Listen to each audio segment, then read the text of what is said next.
Alors maintenant, je vous invite à aller voir la société Huma Robotics qui va nous présenter son robot palettiseur. Bonjour Eduardo.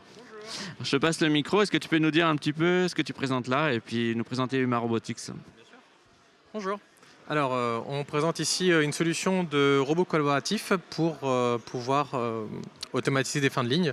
Là, vous avez un exemple de palettiseur collaboratif. C'est un palettiseur qui peut se déplacer assez facilement avec un transpas à la fourche.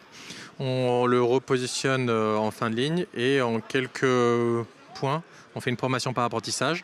On va pouvoir le remettre en référence pour redémarrer la palettisation. Donc l'avantage de Doosan en robotique collaborative, c'est l'amplitude de gamme.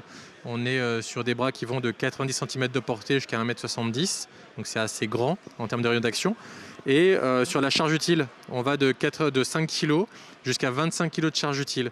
Donc aujourd'hui, c'est un robot qui permet de pouvoir soulager les opérateurs sur des gestes qui génèrent de la TMS, des gestes qui sont assez durs pour l'opérateur, qui sont très répétitifs. Donc, cette solution permet d'automatiser en quelques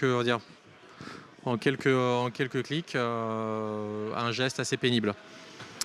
Ensuite, on peut imaginer que les robots collaboratifs travaillent sans cage de protection, comme vous pouvez l'observer. C'est des bras qui ne demandent pas l'installation de barrières immatérielles ou matérielles ou de scrutateurs lorsque l'analyse de risque le permet. Donc là, on voit qu'on est sur une application collaborative. On est sur une vitesse qui peut atteindre jusqu'à 5 cartons minutes pour la palettisation. Et puis, l'opérateur peut travailler en collaboration, en coexistence ou en coopération avec le bras. Là, je vais attendre que le bras se rapproche. Pour vous montrer, je vais l'arrêter volontairement. Je suis opérateur, je suis surpris par le bras. Il vient vers moi et là, je vais juste déclencher l'arrêt de sécurité.